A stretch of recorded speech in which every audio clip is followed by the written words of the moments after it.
Morning, welcome back YouTube. So glad you got a chance to stop back by. So today here we're going to be working on Gaston here, which is my 14 Ram 3500. This procedure pretty much extends out to, I believe, from the 2013 through 18 models. I've experienced a common Y pipe leak, which here I'll show you momentarily. We're going to go ahead and get this switched out to billet aluminum. And this is a non-welded aluminum, so I shouldn't have any problems in the future with this current leak. So if you want to stick around and show you how I get this installed, look no further. Stay tuned.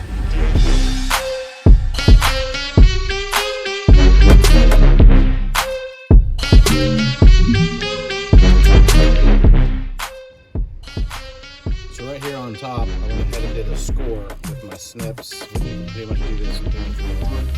Just be careful not to perforate the hose here. You'll get in a little bigger trouble.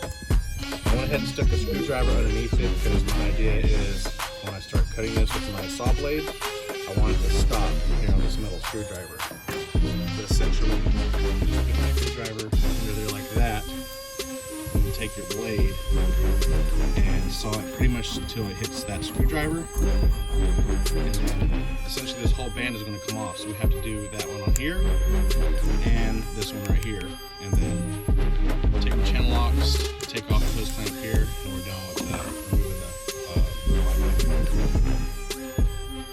Alright, so we got those clamps off here on this Y pipe coolant hose, so that's what they look like right here.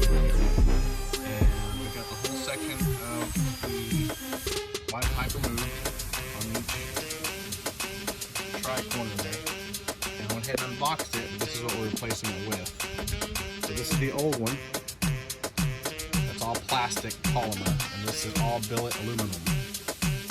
As you see, there's no welds. It's getting that in there.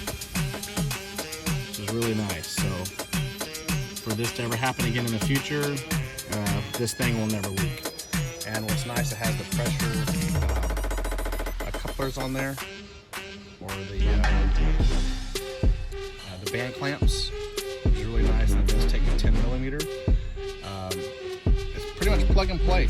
So let's go ahead and get this all finished up here. All right, she's all installed there. Went ahead and changed a tool. So the 10 millimeter wrench will work for you here, but as you see how far down it had to go down on each one of those bolts there, it was taking forever. So just get a impact or drill with a 10 millimeter deep socket and make your life much easier. And right here, here's the old one. And you see right down in that V crack there, or the V, you'll see the crack. See if I get a good view there. But yeah, that's where it was spraying out, and now it's fixed for good. So guys, go ahead and pick up this part there. Get off Amazon for like 40 bucks. I'll put a link down below where you can find this bad boy. And rest assured that you'll never have to do this again. It's very simple. Probably took me half an hour just because I'm trying to be very careful. Go ahead and top her back off with some of the orange coolant, and we are good to go. Like always, guys, thanks for stopping back by. Go ahead and drop those comments down below. Hit that like button. Hit the subscribe, the bell notification also, so you can get all my upcoming content that I'll be passing by. Until next time, guys, God bless.